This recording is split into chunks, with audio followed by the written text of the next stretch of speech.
poor girl looking for a job walked into the wrong place and was hired to be the wife of a millionaire CEO. Before we start the story, let us know in the comments, which city are you watching from? Enjoy the story, everyone. Chloe wasn't exactly having her best day. Her heel was bent, her hair kept sticking to her forehead because of the heat, and the paper resume she was holding had a noticeable coffee stain. But she was determined. Today was the day. The long-awaited interview at Parker Print, a small neighborhood copy shop promising a steady salary, bus fare, and free coffee. After hours of walking, she finally arrived at the address. She stopped in front of the building, huge, all glass, with a shiny sign at the top, Parker Corp. Wow, this copy shop sure got fancy. Must have spent a fortune on toner, she muttered as she walked in. The receptionist looked at her without smiling. Name? Chloe Martins. I'm here for the interview. She smiled like it was more important than it really was. Without a word, the receptionist handed her a badge and pointed toward the elevator. Room 7C. Chloe rode up with a group of people in suits, trying to copy their posture, pretending not to notice how noisy her blazer was with every step. When she arrived, an assistant led her to a glass meeting room. You can wait here. Mr. Parker will see you. Mr. Parker? Now that's what I call a serious copy shop. A few minutes later, the door opened, and Chloe saw the most intimidating man she had ever met. Tall, sharply dressed, serious expression.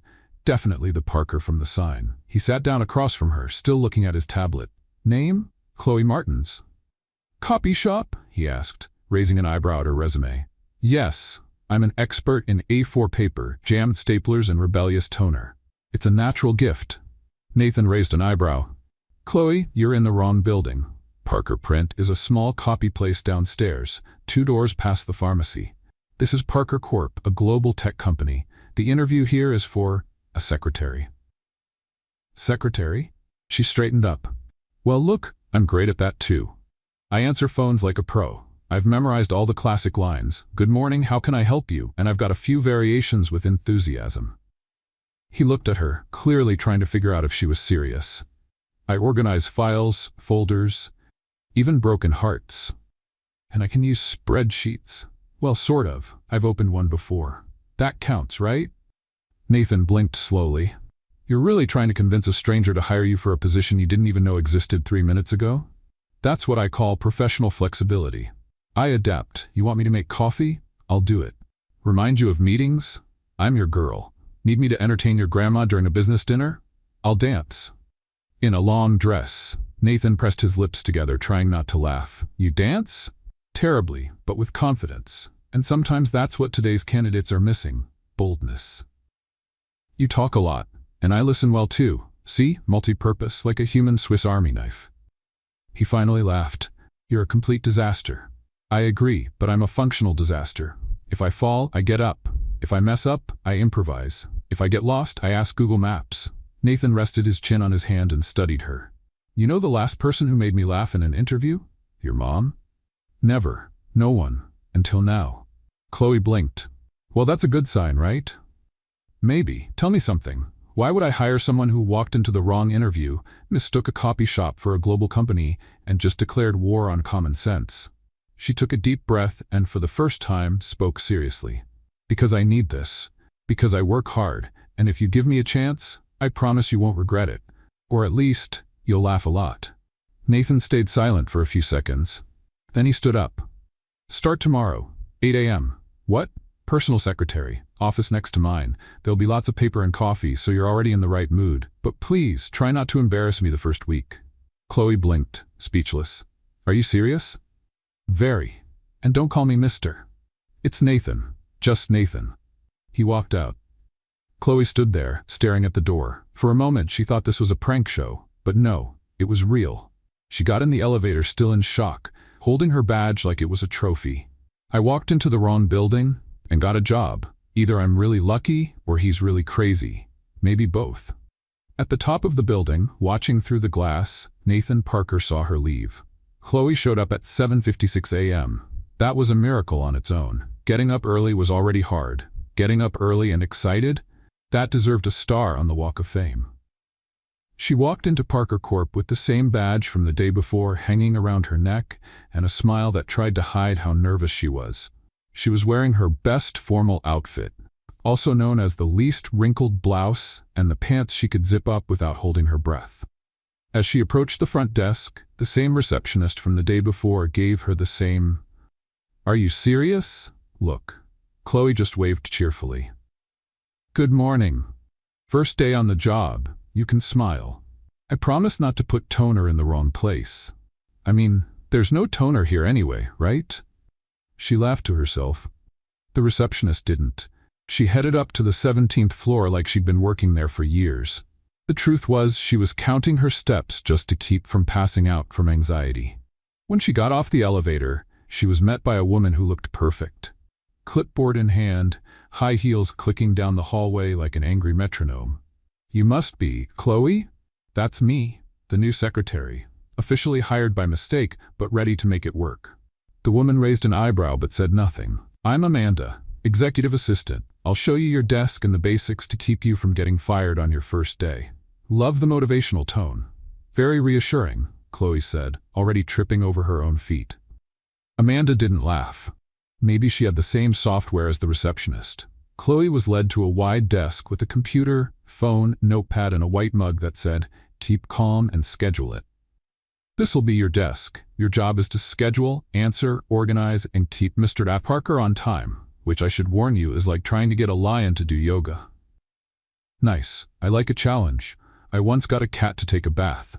Needed 4 stitches, but he smelled great." Amanda gave a half smile. "If you can keep him out of chaos for a week, you win a prize." "What kind of prize?" "The right to keep your job." Chloe pretended to make a mental note, nodding seriously. For the next 2 hours, she tried her best to figure out the company's system. She clicked on the wrong things, restarted her computer by accident, called HR thinking it was housekeeping, and somehow scheduled a meeting with someone who didn't even exist in the system. "Star counselor is not an executive, Chloe," Amanda said, looking at the screen. "Did you type that?" "I thought it was a futuristic title. You never know, we might be investing in spaceships." The rest of the day went by with small, perfectly timed disasters. She dropped an entire box of paper clips on the carpet, mistook an executive for a coffee delivery guy, and stuck a post-it note on her forehead that said, "Important," while talking on the phone, a habit she picked up back when she used to deliver lunch boxes. Around 11, Nathan came out of his office with a curious look. "Are you sticking reminders to yourself?" "Visual strategy. My brain sometimes ignores the screen, but it never ignores my own forehead. It's science." He leaned on the edge of her desk. "Have you caused any fires yet?" "Not yet. But the printer gave me a weird look 10 minutes ago. I'm watching it." Nathan chuckled quietly. "And the calls?" "Took 2. One was your grandma. She wants to know if you're eating well. The other was a woman who just said Nathan and hung up. I think it was an ex. Or maybe a future ex." "And what did you say?" "I told her Nathan was busy trying to look more friendly than he really is." Sounded accurate. Was I convincing? "Very?" Nathan walked back into his office, shaking his head. Amanda showed up right after. "You really said that on an anonymous call?" "I did. Thought it was bold. This is a corporation. You need to be more contained." "I can be contained. I just need a rubber band." At lunchtime, Chloe went down to the company cafeteria. The line was full of people in suits, serious looks on their faces, glued to their phones. She grabbed a plate and said to the server, "Hi there. I'll take the stress with tense sauce and a side of hopeless intern, please." The woman at the counter laughed for the first time that day. Chloe got her lunch and sat alone. Not by choice, but because everyone else looked too busy to even chew. That's when she heard a voice next to her. "Did you really say he looked like a Nathan trying to be friendly?" It was a guy with a tech vibe and a badge that said Eduardo. He sat next to her with an amused smile. "I did, and I haven't been fired, which honestly feels like a win." "I heard some chatter. You're the new secretary for Mr. Parker? The one hired by mistake and kept out of mercy?" "Yep, that's me. I like you already." "Everyone should. I'm a charming ball of chaos." By the end of the afternoon, Chloe managed to schedule all of the next day's meetings and only got 2 names mixed up. Amanda walked past her desk with a neutral expression. "You survived your first day. I'm surprised." "So am I. I thought someone would have packed me into a cardboard box before 3 o'clock. Mr. Parker wants to see you." Chloe's eyes widened. He wants to see me. Like, now? Like yesterday. Come on. She knocked on Nathan's door. He was sitting at his desk, reviewing spreadsheets. Chloe, he said without looking up. Tell me something. What exactly do you think a secretary is supposed to do? Easy. Handle what no one else wants to deal with. Remember what everyone else forgets, and smile while the world's on fire. I'm also good at holding elevator doors and pretending I understand technical terms. He looked up and folded his arms. You had a curious day. Define curious. Funny. Chaotic. Inefficient, but surprisingly functional. If that's a compliment, I'll take it. If it's a critique, I'll deny it till the end. Nathan gave a slight smile. You know what's even stranger? You also thought Parker Corp was a copy shop? No, it's that, despite everything, you did more than the last 3 people we hired for this job. Was that a compliment? Because my self-esteem just skyrocketed. It was, but don't get used to it. Go home, get some rest, and try not to show up tomorrow in a t-shirt that says Chaos Intern. Noted, but honestly, that's a great idea. On her way out, Chloe pressed the elevator button with pride. One day down, a boss who was mysteriously intrigued. A huge company that now had a secretary who danced Faro badly and remembered birthdays with ease. On the way home, she called her mom. Mom, you're not going to believe it. I started today and I haven't been fired yet. Is that good? That's a miracle, Mom. A miracle with air conditioning. Later, Nathan was still staring at the desk where Chloe had worked all day.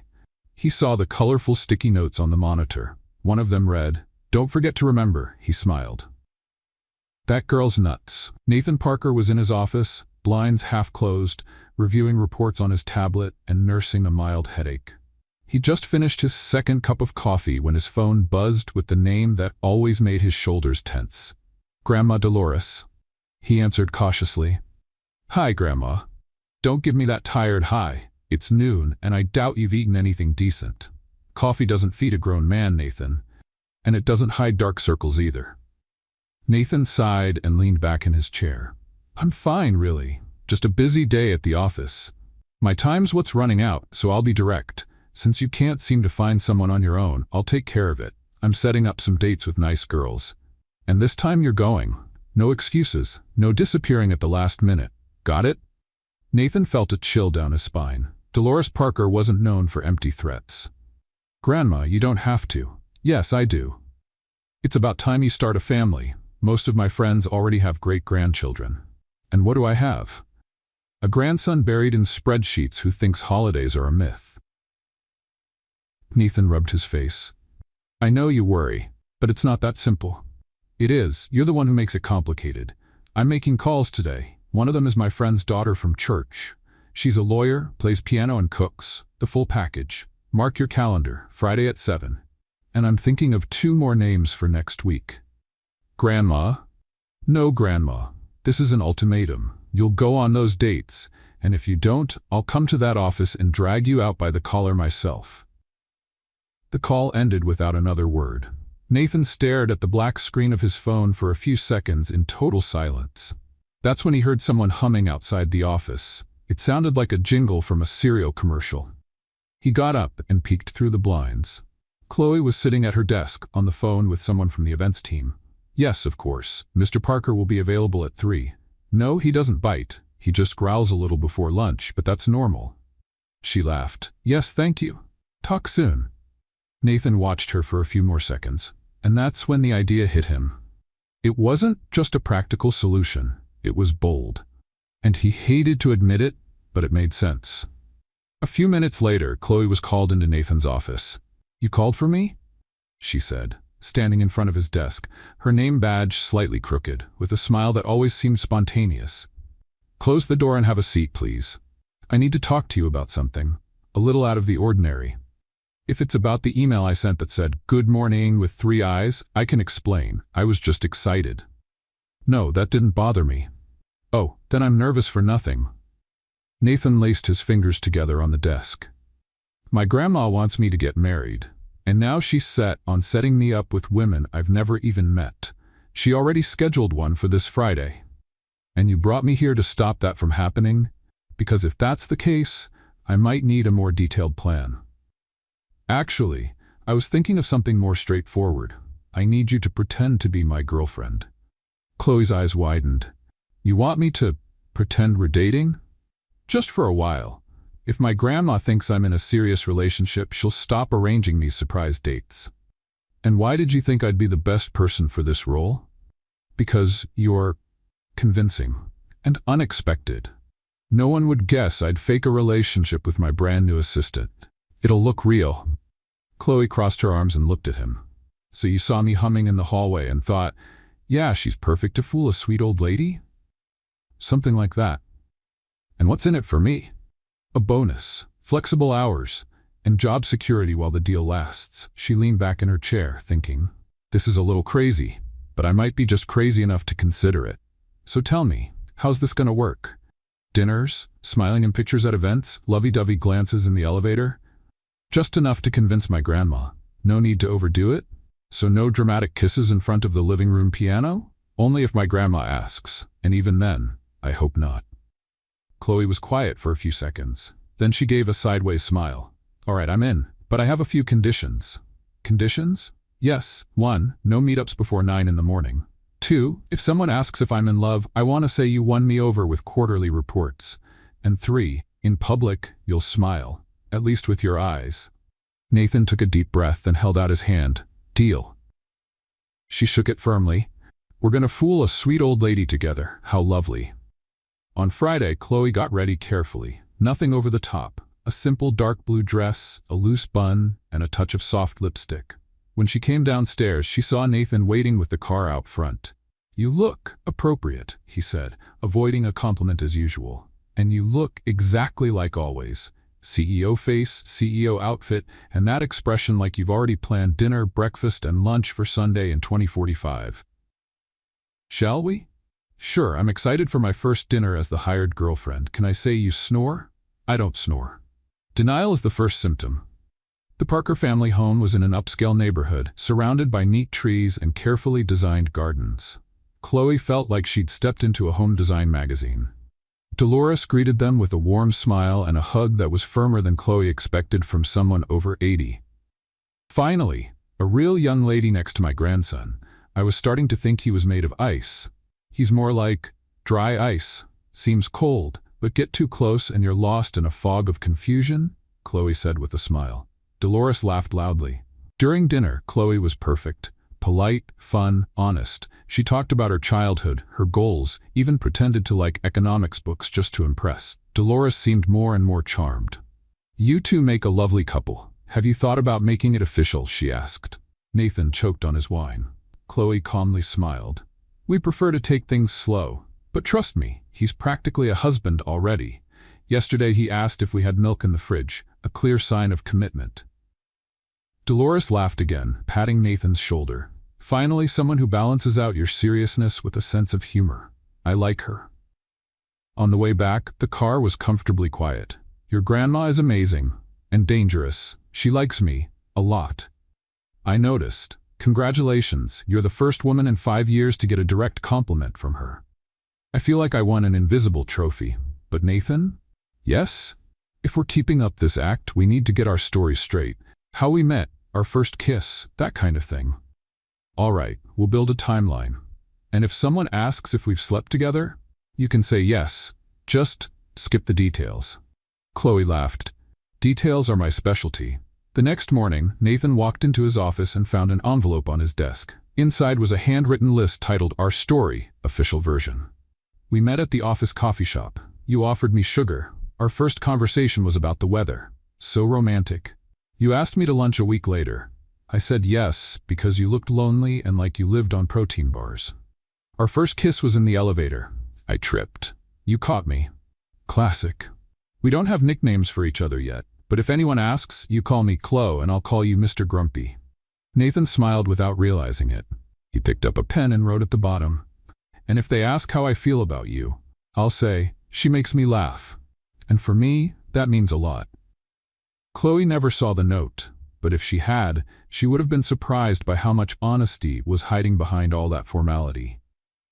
Nathan was still holding the list when he heard 3 quick knocks at his office door. Excuse me.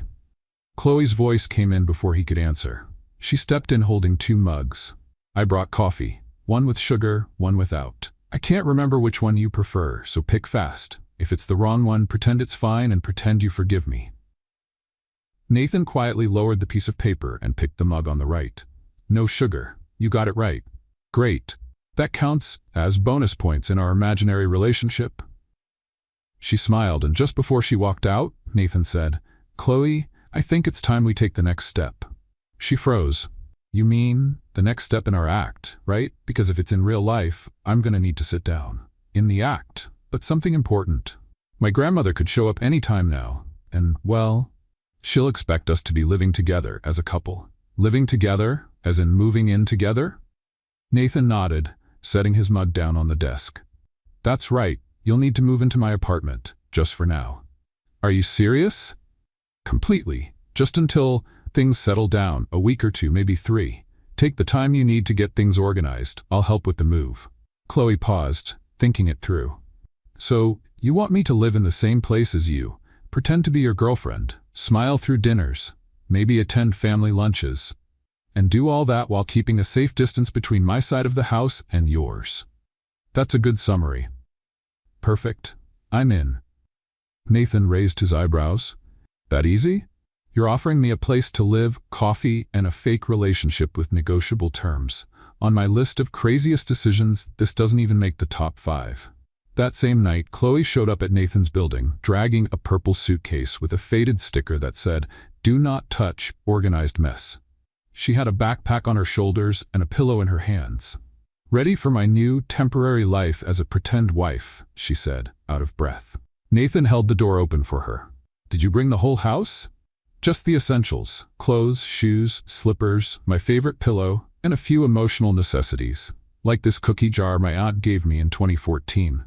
Nathan's apartment was exactly how she imagined it. Quiet, clean, stylish, and way too organized. Everything looked like it had been measured with a ruler.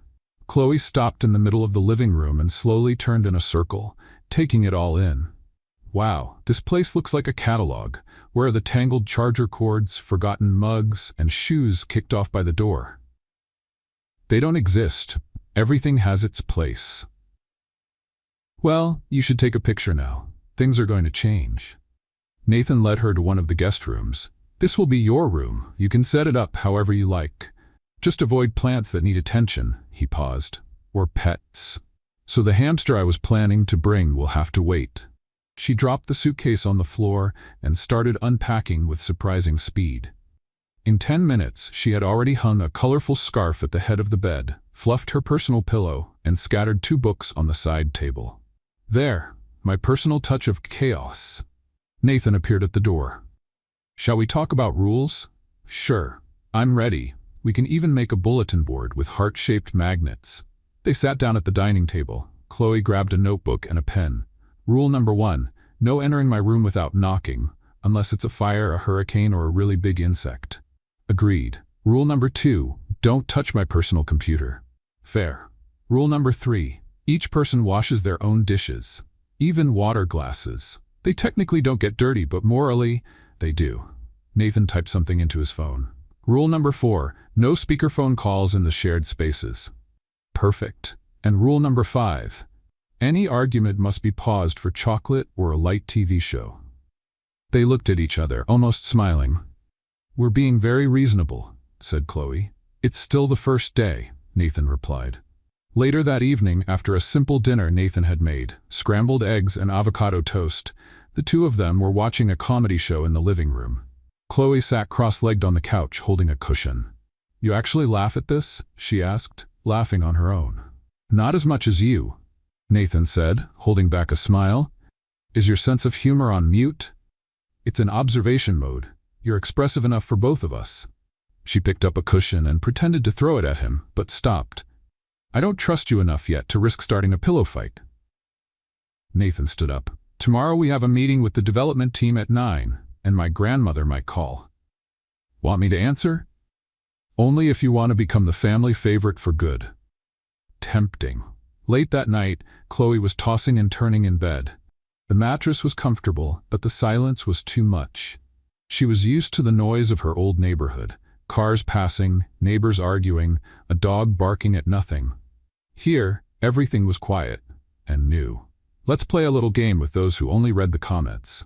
Type pizza in the comments. Only the ones who made it this far will get it. Now, back to the story. She got up and walked to the kitchen. Nathan was sitting in the dark, holding a mug of tea. "Can't sleep?" she asked, gently turning on the light. "I usually stay up late." "Me too. But tonight, I think it's the bed being too quiet, and the lamp not making noise, and the fact that I'm living with a man I've known for 4 days. Nathan motioned to the chair beside him. She sat down. "You're very calm about all this," Chloe said. "I've been through trickier situations, and you seem trustworthy." "Wow, that might be the nicest thing you've said since we met." "Don't get used to it." "I never get used to nice things. They usually come with hard tasks." They sat in silence for a moment. Then Chloe asked, "What if your grandmother decides to drop by unannounced?"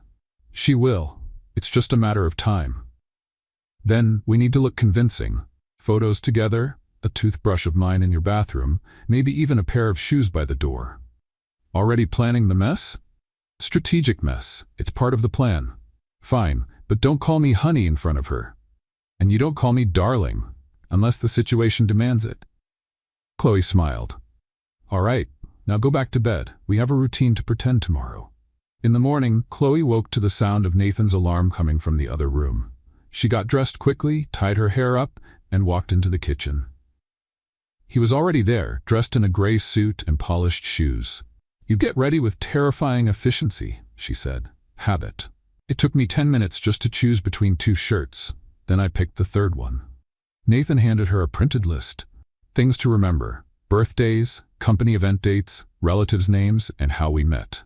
Chloe read the first line. "We met at a coffee shop. You offered me sugar. Sweet."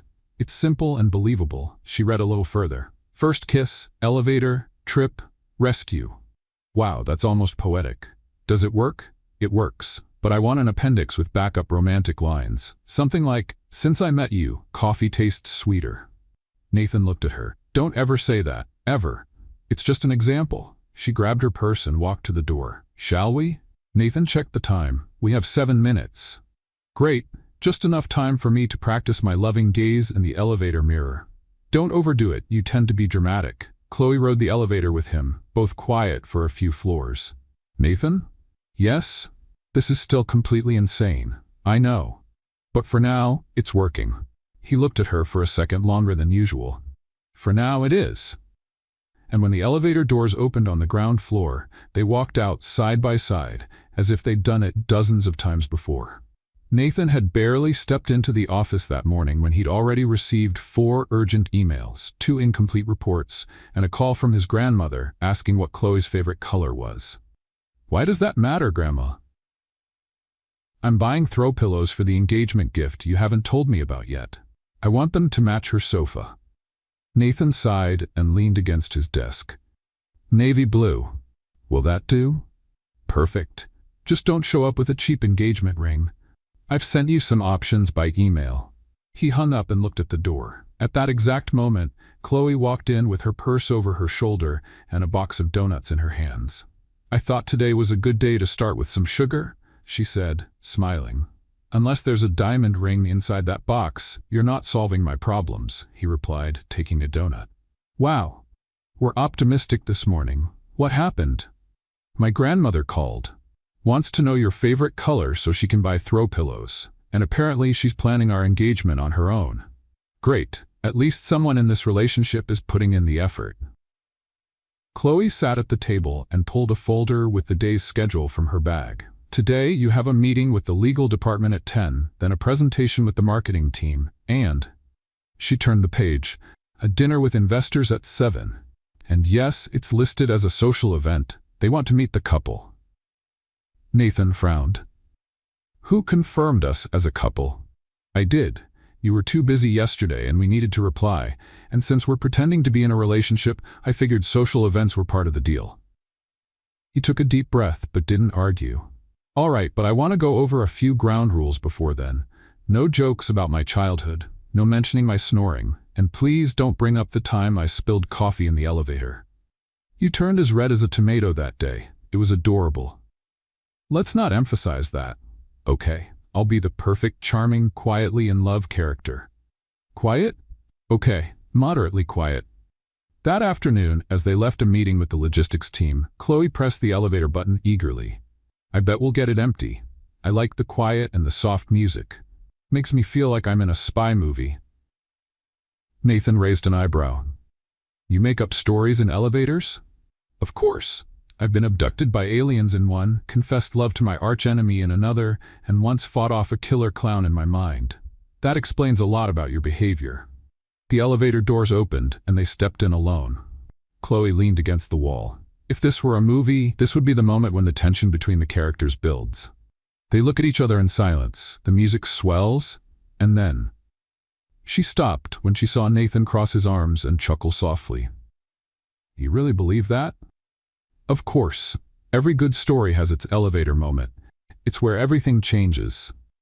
Nathan was quiet for a few seconds. Then, with a more serious look, he asked, what if we're in that story, and the elevator isn't just a setting, but part of the turning point? Chloe raised an eyebrow, curious. That was kind of poetic coming from you. Just a thought. The elevator stopped on the 12th floor, and a group of employees stepped in, breaking the mood. Chloe whispered, if background music starts now, I'm going to laugh. Nathan didn't respond, but the corner of his mouth curved slightly. After work, Chloe went back to her apartment to get ready for the dinner. She chose an elegant but simple dress and styled her hair in a classic way. Nathan, as always, was already dressed, looking sharp in his dark suit. Nervous? He asked when he saw her walk into the room. A little. I'm still not sure if I'm your secretary, fake girlfriend, or emotional crime partner. For tonight, just act like someone who enjoys teasing me. I'm very good at that. The restaurant was reserved, elegant, with soft lighting and waiters who looked like they walked out of a perfume commercial. Nathan greeted the investors warmly, and Chloe followed the plan perfectly. This is my girlfriend, Chloe, he said, introducing her with ease. She offered a warm smile and a handshake. Nice to meet you. Nathan told me a lot about this dinner. I hope it was something good, one of the investors said with a smile. He said, you're the only ones who make him more nervous than his own grandmother, which is a compliment, believe me. Everyone laughed, including Nathan, who shook his head slightly in mock disapproval. The dinner went on with conversations about business, travel, favorite foods, and even a brief discussion about wine. Chloe moved through all the topics with ease. Her quick thinking and relaxed humor even won over the more serious guests. So Chloe, what do you do when you're not winning over our friend here? One of the guests asked. Chloe pretended to think. Well, I organize chaotic schedules, calm inflated egos, and serve coffee with great skill. In other words, I'm an executive assistant, but with a little extra charm. And how long have you been with Nathan? She glanced at him quickly, then turned back to the group. Long enough to know he hates raisins, prefers dark socks, and pretends he doesn't like romantic movies.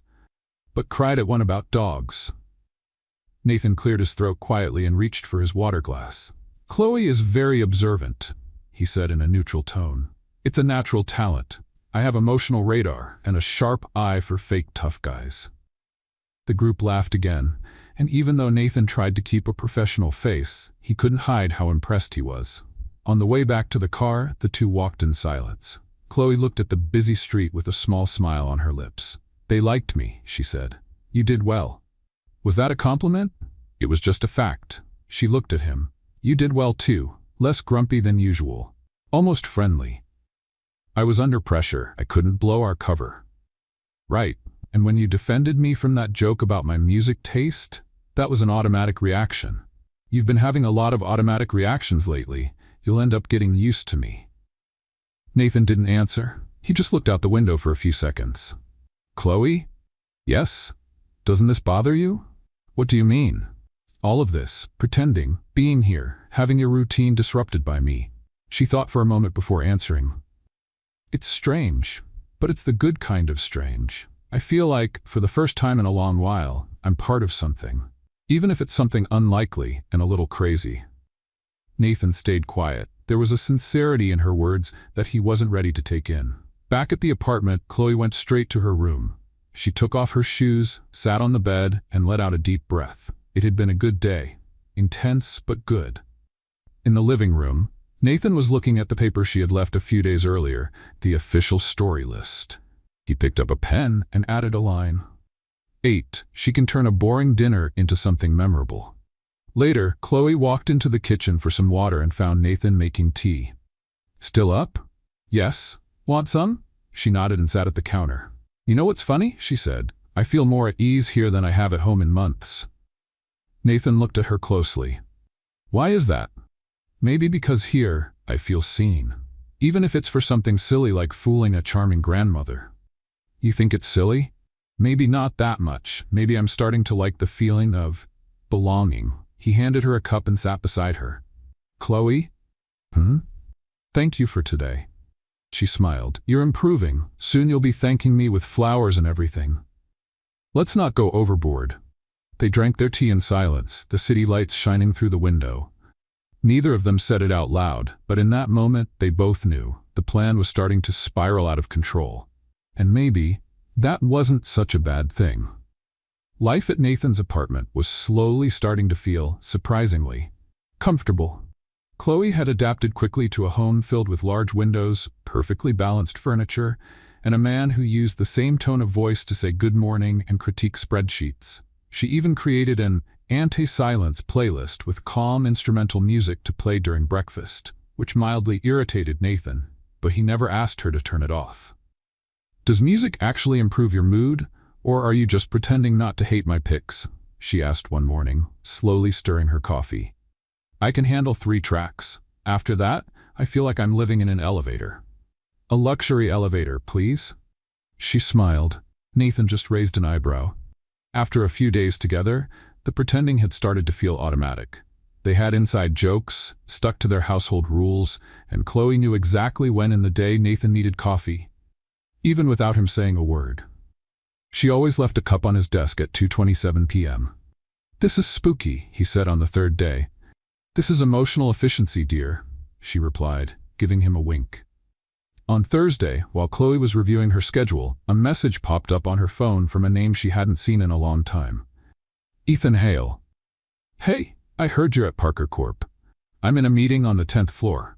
Want to grab lunch today? Would be great to catch up after all this time. She smiled as she read it. Ethan had been her high school classmate, one of the few who didn't tease her for wearing hand-me-down shoes or bringing lunch in a grocery bag. He was kind, funny, and back then, incredibly popular. Since then, they'd exchanged a few occasional messages but never met again. Who's Ethan? Nathan asked, noticing her different smile. An old friend. Schoolmate. He's here at the office and wants to have lunch. Nathan glanced at the clock, then back at Chloe. Lunch? Yes. Just 2 old friends catching up. Normal people do that. How long is this lunch? Why? Are you going to time it? Just curious. Relax. I'll be back before you finish your quarterly report. That would be too fast. Then I'll come back with dessert. Ethan was waiting for her in the lobby. He was even taller than she remembered, dressed in a well-fitted suit and wearing his usual easy smile. Chloe, he said, opening his arms. She hugged him back. Ethan, how is it possible that you look better and I just look more late? You look great, and you still have that same energy. It's so good to see you. The 2 of them walked to a restaurant just 2 blocks away. They talked about school, about the years that had passed, and about how he was now running a fast-growing startup in the educational technology sector. And you? He asked. I read you're at Parker Corp. How did that happen? Chloe laughed. Long story. It involves the wrong building, a mistaken interview, and a secretary position offered by a very unconventional CEO. Sounds like the start of a romantic comedy. I hope it stays a comedy. Too much romance can be complicated. Ethan smiled. And this CEO, is he your direct boss? Nathan Parker, that's him. Wow, I've heard of him. Focused, private, efficient. They say he can't stand distractions. And yet he hired me. Go figure. Maybe he sees in you what others don't. She blushed slightly and changed the subject. Back at the office, Chloe found Nathan standing in front of her desk. You came back on time. Impressive. Did you miss me? I was monitoring punctuality. Does Ethan make you uncomfortable? No. Why would he? Because your eyebrows are more tense than usual. Maybe it's just concentration. Or jealousy? Nathan stepped a little closer. Chloe, this is just a contract. She smiled but didn't answer. By the end of the day, Nathan was still uneasy. He wouldn't admit it under pressure, but something about the way Chloe talked about Ethan bothered him more than he wanted to admit. Meanwhile, Chloe was typing something on her computer with headphones on. Nathan tapped the edge of her desk to get her attention. "We're going out for dinner tonight." "What?" "Dinner. Out. Restaurant. Waiters. Dim lights. Company card." "Is that an order or an invitation?"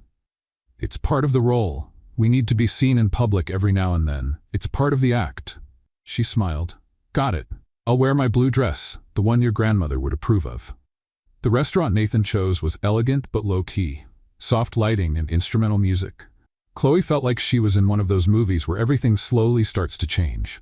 During dinner, she said, "You've been different since lunch." "Different how?" "Quieter, less sarcastic, almost introspective."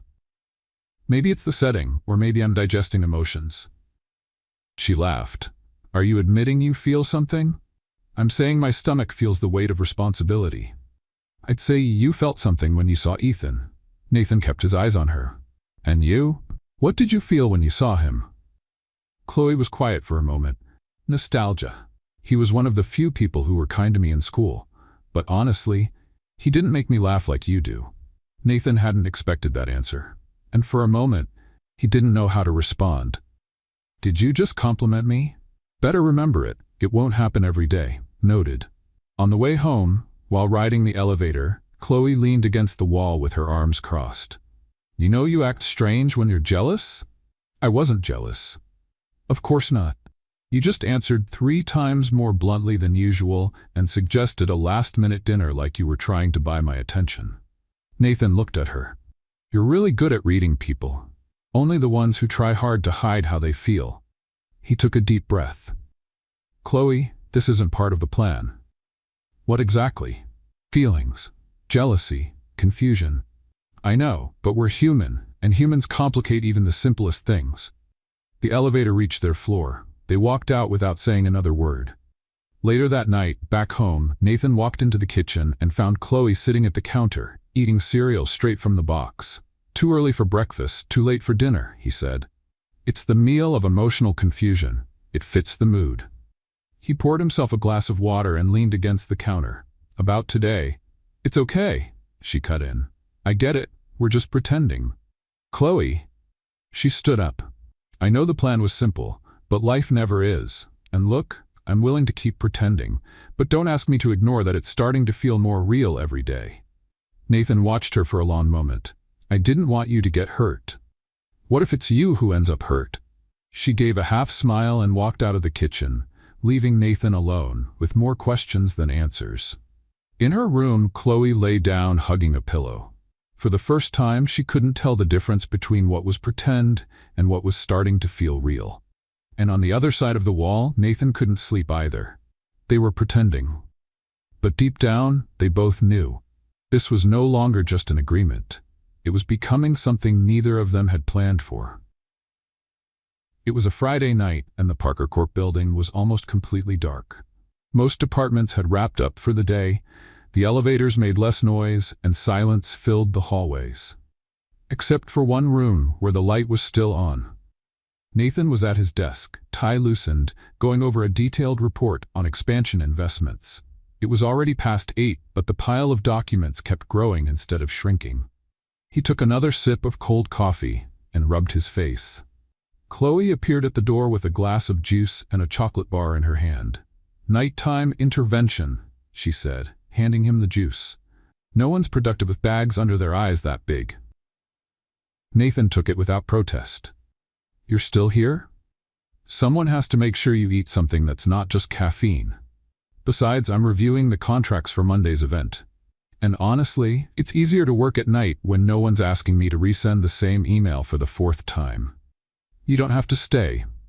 "I know, but it's better than overthinking. Sometimes a quiet mind is louder than a crowded room." Nathan looked at her more closely. "You okay?" Chloe hesitated, then sat down in the chair across from his desk. "Remember Ethan? My friend from school? How could I forget? He messaged me today, said he wanted to see me again. But I started wondering if that would be the right thing. Not because he's not a good guy. He is. But I just couldn't get excited about it." and I think I know why. Nathan didn't say anything, he just listened. This thing between us, this crazy agreement, it's affecting me more than it should. I can't just ignore how I feel when I'm around you. The room fell silent for a moment. Nathan put down his pen and leaned forward, arms resting on the desk, looking straight at Chloe. Chloe? I know what you're going to say, that it's just a deal, that this is all an act, that we have rules. She gave a small, sad smile. But real life doesn't follow a script, and even when everything's fake, sometimes, the feelings are real. Nathan took a deep breath. I never wanted to drag you into anything that might hurt you. That was never my intention. I know. You're a good man, Nathan. Behind that steel posture, there's someone who cares. Someone who writes beautiful sentences in lists no one ever sees. Nathan looked surprised. You saw them? No, but I felt them, and that's enough. He stood up and walked to the window, looking out at the city lights. I've never been good at this. Feelings, connections, I prefer control. Spreadsheets, logic. Chloe slowly stepped closer. But not everything needs to be controlled. Some things just need to be felt. Nathan turned toward her. His face was serious, but his eyes, there was something different in them. A mix of doubt, longing, and an old fear of letting go. It's dangerous. Maybe, but what isn't? Without another word, Nathan stepped forward. Chloe didn't move away. He raised his hand hesitantly and gently touched her face, and then, in a quiet moment, he kissed her.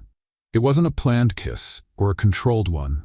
It was real, simple, true, and for a moment everything about contracts, pretending, and expectations disappeared. When they pulled apart, Chloe kept her eyes closed for a second. Was that in the script? Nathan gave a slight smile. I think we just went off script. She opened her eyes, trying to manage the confusion inside her. And now? Now, he said, returning to his calm tone. We face the consequences, together. Chloe nodded slowly. Okay. But tomorrow I promise not to hum in the hallway. That might just make things more confusing. Nathan laughed. You're already part of my routine, even if it complicates everything. They went back to their tasks, but something had shifted. There was a new feeling in the air, a kind of unexpected peace, as if, even in the middle of the chaos they'd created, they had found a small space of truth. Monday morning came quietly at Nathan's apartment. The smell of coffee hadn't filled the kitchen yet, and the sound of the radio, which Chloe always kept low, wasn't playing. Nathan sat at the table, reading the newspaper with a fixed gaze, but nothing was sinking in. He turned the page, but his mind was still stuck on Friday night. The kiss. That kiss. It hadn't been planned. And maybe that's exactly why it shook him so much. Across the apartment, Chloe was looking at her reflection in the mirror as she tied her hair into a quick bun. She was nervous, more than she wanted to admit. Since that moment in the office, Nathan had kept his distance. Not cold, just different. Over the weekend, he avoided any mention of what had happened. No comments, no conversations.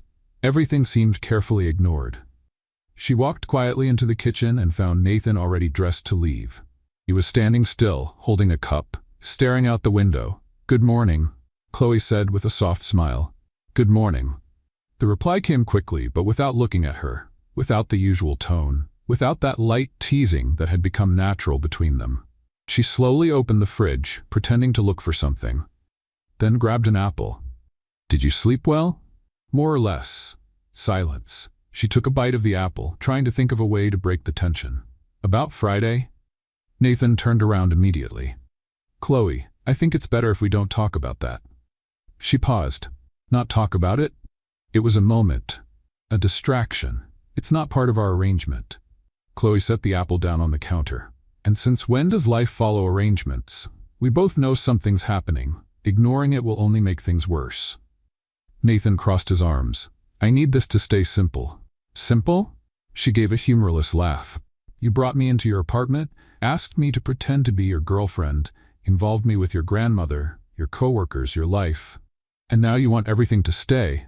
Simple? I didn't want this. I didn't expect to feel anything. Neither did I. But feeling something isn't a mistake, Nathan. He was silent for a few seconds, then spoke more softly. I feel like I'm starting to lose control, and that's dangerous. Chloe stepped closer, her eyes steady. Maybe that's the problem. You're so used to controlling everything, you forgot what it's like to just live. Nathan took a deep breath. I think this has gone too far.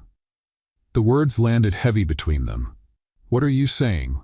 That maybe we should stop, the act, the agreement, all of it. Chloe felt a tightness in her chest. So you want me to leave? I think it's what's best for both of us. She nodded, trying to keep her dignity. Of course, it's fine, I understand. Nathan looked at her for a moment, as if waiting for something. But Chloe simply turned and walked out of the room. 2 hours later, Chloe had packed her things. The purple suitcase was back in the living room, along with her pillow and the box of cookies.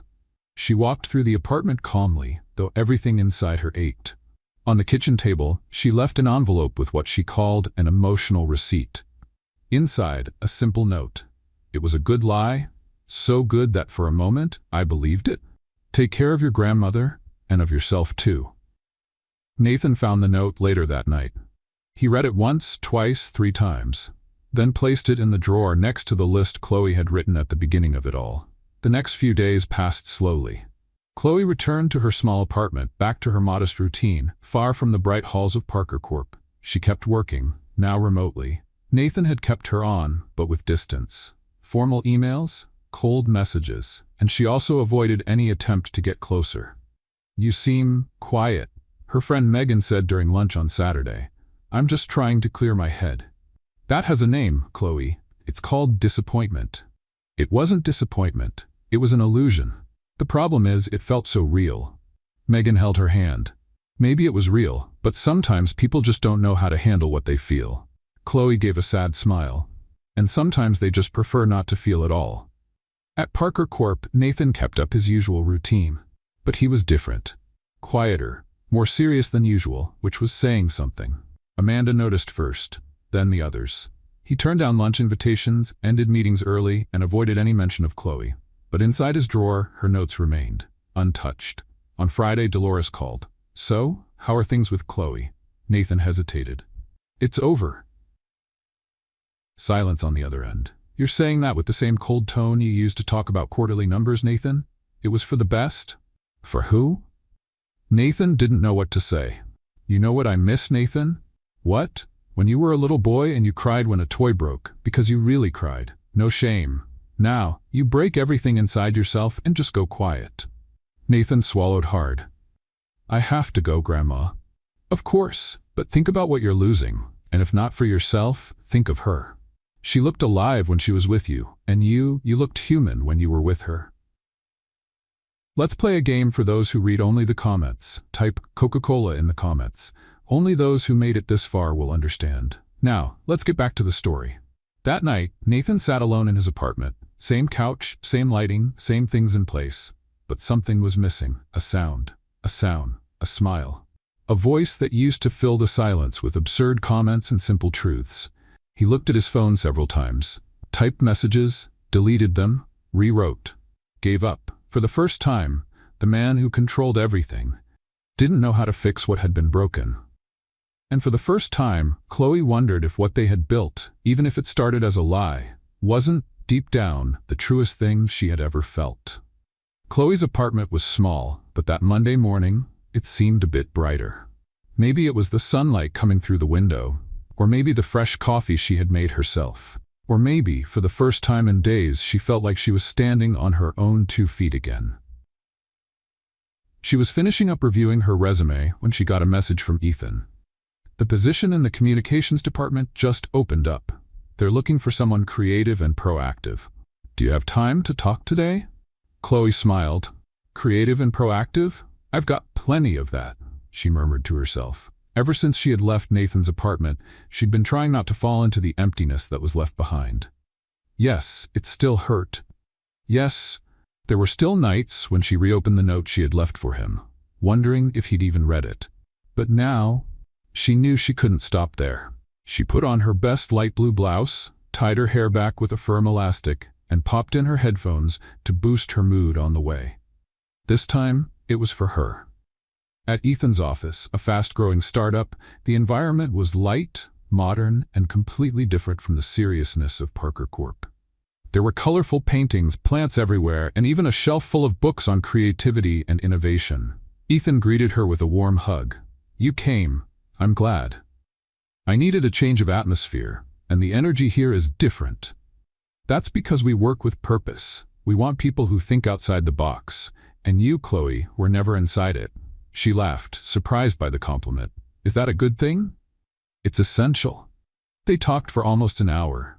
Ethan explained the projects in progress, the challenges of the field, and especially how she could contribute fresh ideas, particularly in communications and social campaigns. I'm offering you a trial, a real chance, no pretending. Do you accept? Chloe extended her hand, confident. I accept. Over the next few weeks, Chloe threw herself into the new job. She created content, organized campaigns, led meetings. Her energy was contagious. For the first time, she was truly heard. Her ideas were taken seriously. One day, after a presentation that was praised by everyone, she was walking down the sidewalk with an ice cream in her hand when she stopped in front of a store window. Inside, a TV was showing coverage of a charity event hosted by Parker Corp. Nathan appeared next to a group of executives, serious as always, but empty. Chloe stood there for a moment, then took a bite of her ice cream and kept walking. That's it. Life goes on. Nathan, meanwhile, wasn't handling Chloe's absence well. The apartment felt bigger than it really was. The couch felt harder and the silence heavier. At work, he kept up his efficiency, but something had changed. Amanda was the first to notice. Do you need me to reorganize your schedule, Mr. Parker? She asked one morning. Is it already organized? It is. Then there's no need to change anything. But you've been staring at the same meeting for 15 minutes, and it was yesterday. Nathan closed the tablet. I'm just distracted. Since when do you get distracted? He didn't answer. That afternoon, he walked past the desk that used to be Chloe's. It was empty. No sticky notes. No coffee mug. No laughter. He felt something tighten in his chest. It was like a part of his routine had been ripped away without warning. One night, Dolores called again. Looks like there's no hope for you. You called just to remind me of that? I called because my friend's daughter saw Chloe at a tech company event and was amazed, said she was glowing. And guess what I thought? What? That you're a fool. You let a woman with her own light slip away, and now she's lighting up someplace else. Congratulations. Nathan held the phone in silence. You called just to make me uncomfortable? I called to remind you that sometimes to get back what really matters, you have to do what you've never done. Lower your guard. I did what I thought was right, then start doing what you feel. She hung up without saying goodbye. At the end of that week, Chloe got an unexpected invitation, a special campaign project with a spot on a public panel. It would be the first time she'd speak to an audience as an official representative of a team. She accepted without hesitation. On the day of the event, she wore a light blazer, black pants, and a simple necklace that matched the quiet sparkle in her eyes. Ethan walked beside her, proud. Nervous? He asked, a little, but also excited. I'm doing something important for myself. And you look beautiful. She thanked him with a gentle smile. Thank you, Ethan. Across the room, Nathan Parker watched from a distance. Sitting in the back row, he had arrived unannounced. He'd heard about the panel from a colleague, and something had pushed him to come. He wanted to see it with his own eyes, and there she was, radiant, confident, independent. As she spoke about empathetic communication and the impact of truly listening to people, Nathan felt a mix of pride and regret. After the event, he kept his distance. He stayed through the end of her talk and left before she saw him. But that night, he opened the drawer of his desk and reread every note, every message from Chloe, as if he were looking for the strength to take the next step. The next morning, Chloe arrived at her new office and found an unmarked envelope on her desk. Inside was just one note, written in the handwriting she knew so well. Some people only realize the value of light after spending too long in the dark. Thank you for bringing light into my life. I'm learning to light my own way now. But if one day you'd like to share that light, I'll be here. She read it, then read it again, sitting in her chair. And then, for the first time since the agreement ended, she smiled from the heart. It was just the beginning, but she knew she was back, and stronger than ever. Nathan received Dolores's message a little after 8 in the morning. I'm not feeling well. Can you come? It's serious. Without hesitation, he canceled his first meeting and drove to his grandmother's house. On the way, he tried to calm the knot in his stomach that kept tightening. Dolores rarely said something was serious, and when she did, it almost never had to do with her health. When he arrived, he parked in front of the house, heart racing. He opened the door with the copy of the key she had given him years ago. "Grandma?" "In the living room, dear." Nathan walked into the living room and found Dolores sitting calmly in her armchair, wrapped in a floral blanket, holding a steaming cup of tea. Are you okay?" "I'm alive, which is something at my age, but I've been feeling strange, a sense of something, maybe a hunch." Nathan frowned. "You said in your message it was serious. And it is. Loneliness is serious too. But don't worry, my grandson. Tea helps." Nathan let out a sigh and rolled his eyes slightly. "Grandma?" Before he could say more, the doorbell rang. He turned, surprised. "Did you call someone?" "Would you get that for me, dear?" When Nathan opened the door, there was Chloe. She held a bag and looked both confused and cautious. "Chloe?" "Hi, Nathan. I got a message from your grandmother. She said she needed me. I thought it was something serious." Nathan turned slowly to Dolores. "You sent a message to both of us?" Dolores smiled like she had just won a game of chess. "I'm so glad you both came. I really did need some help." "With what exactly?" "There's a problem in my room. Too strange to explain, but could you two take a look?" Nathan hesitated. Chloe did too. "Is it urgent?" she asked. "Absolutely. I can't sleep with the idea that something might be lurking." Chloe gave Nathan a skeptical look, and he shrugged. "Let's get this over with." Dolores's bedroom was a spacious, tidy room with a soft lavender scent. Nothing seemed out of place. "So what's strange in here?" Nathan asked, arms crossed. "Over there in the corner, near the wardrobe. I think I heard a noise last night." Chloe walked toward the wall, glancing around. "Nothing here." "Everything looks fine, Grandma," Nathan added. "Are you sure? Look again. Near the dresser, too." As they both turned to look at the other side of the room, they heard a loud click. The door slammed shut. "Grandma?" Nathan called. From outside, Dolores's voice came through clearly. "Oh dear, the lock jammed." Nathan ran to the door and turned the handle. Nothing. "Grandma, did you lock us in here?" "No, the lock's been touchy. Must have stuck again. But don't worry, the locksmith will be here tomorrow morning. Just sleep there for the night. The mattress is comfortable." "Dolores," Chloe said, stunned. "Good night, children," the old woman said, far too cheerful for someone who had urgently asked for help. Nathan leaned his forehead against the door for a second. "We've been tricked." "With style," Chloe added. The room was way too quiet. Chloe sat on the edge of the bed and looked around. "Well, at least we have pillows. And only one bed. You can sleep on the floor. Of course, my punishment for trusting my grandmother. Or mine, for bringing cookies, thinking this was a recovery visit." Nathan grabbed a pillow and a blanket and laid down on the carpet beside the bed.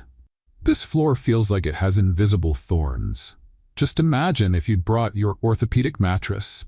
By now, you'd be demanding emotional compensation. Go ahead and laugh, but my back is a national treasure." Chloe lay down on the bed, trying to relax. "Do you think she planned all this?"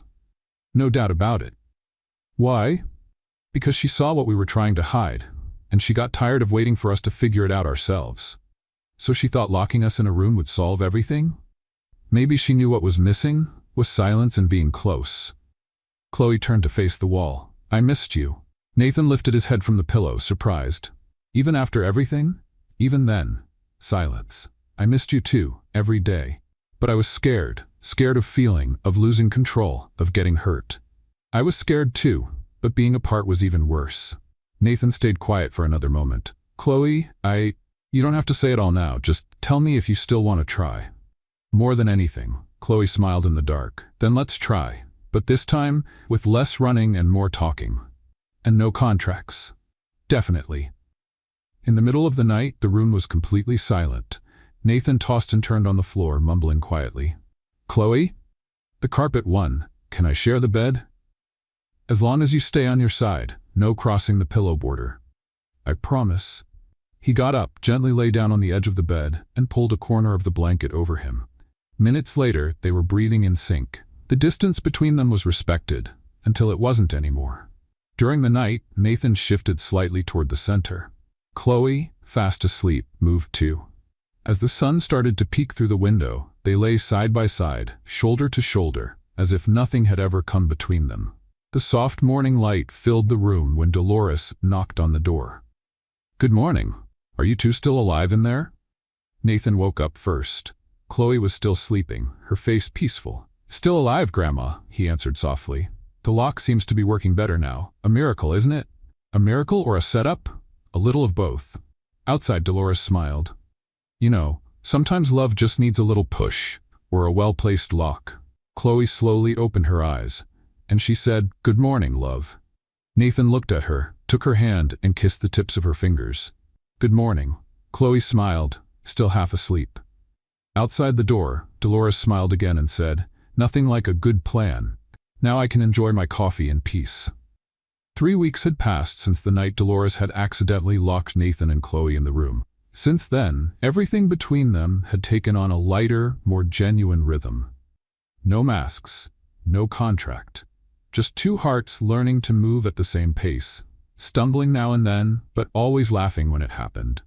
Nathan was no longer the man who had to control even the way books were arranged on a shelf. And Chloe no longer needed to prove to herself that she was worthy of love. The two of them had learned, through experience, that the most genuine feelings don't always follow logic, but they always make sense.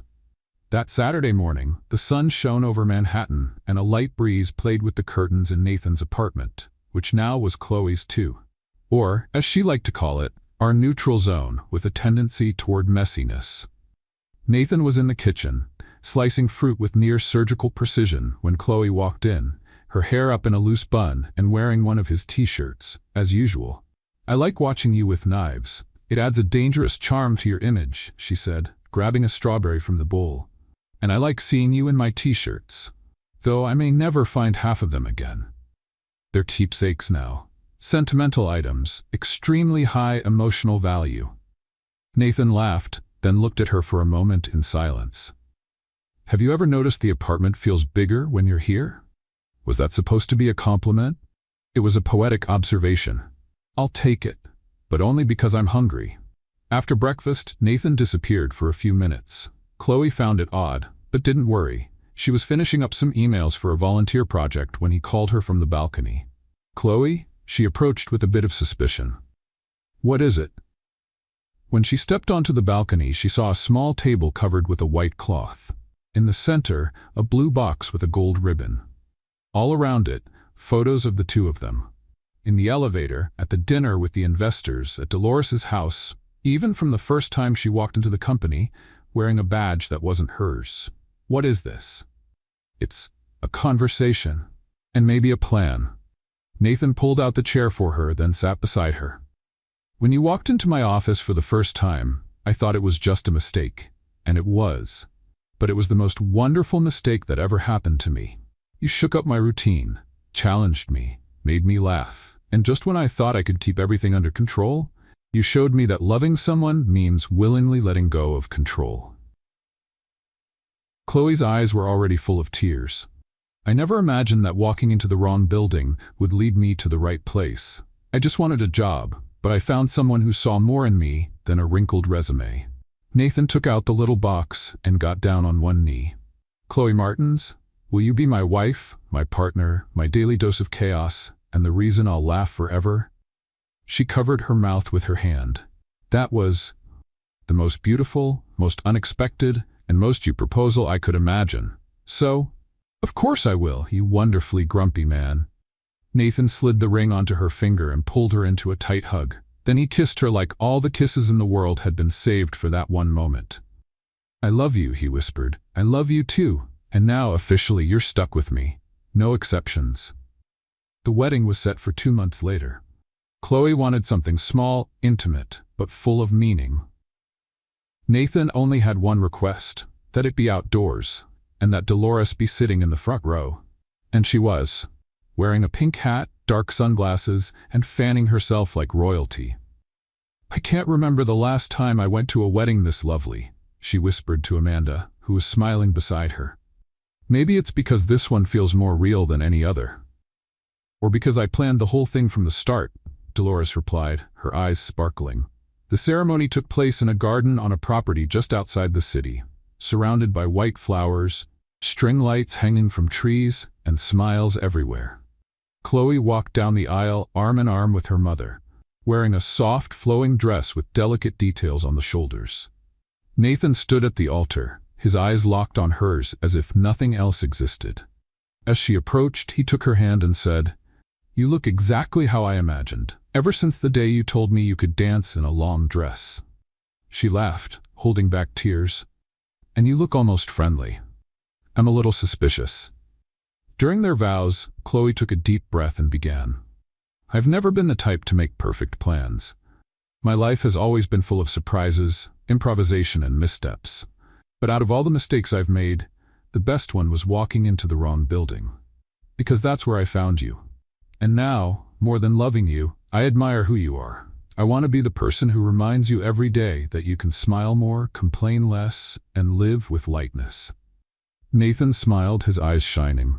"And I've never been one to show emotions. I spent my life trying to stay in control. But you taught me that love is the complete opposite. It's free, light, messy. It's laughing in the middle of an argument. It's hidden chocolate in a drawer.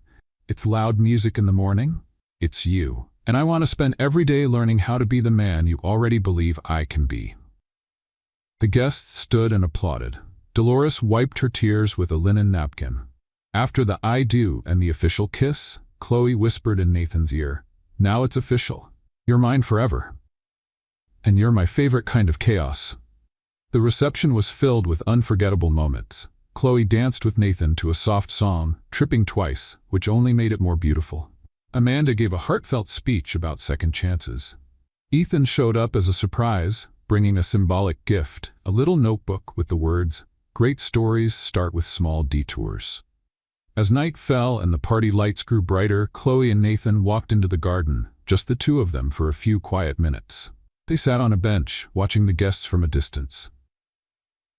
"Are you happy?" he asked. "More than I ever thought I'd be." "And you?" "You make me happy. It's that simple." They kissed under the garden lights, with the world celebrating around them. But in their hearts, there was silence, peace, and the certainty that they were exactly where they were meant to be. What did you think of Chloe and Nathan's story? Let us know in the comments. From 0 to 10, how would you rate this story? Don't forget to subscribe and hit the bell so you never miss one of our stories, and go ahead and check out another emotional story right here on the screen.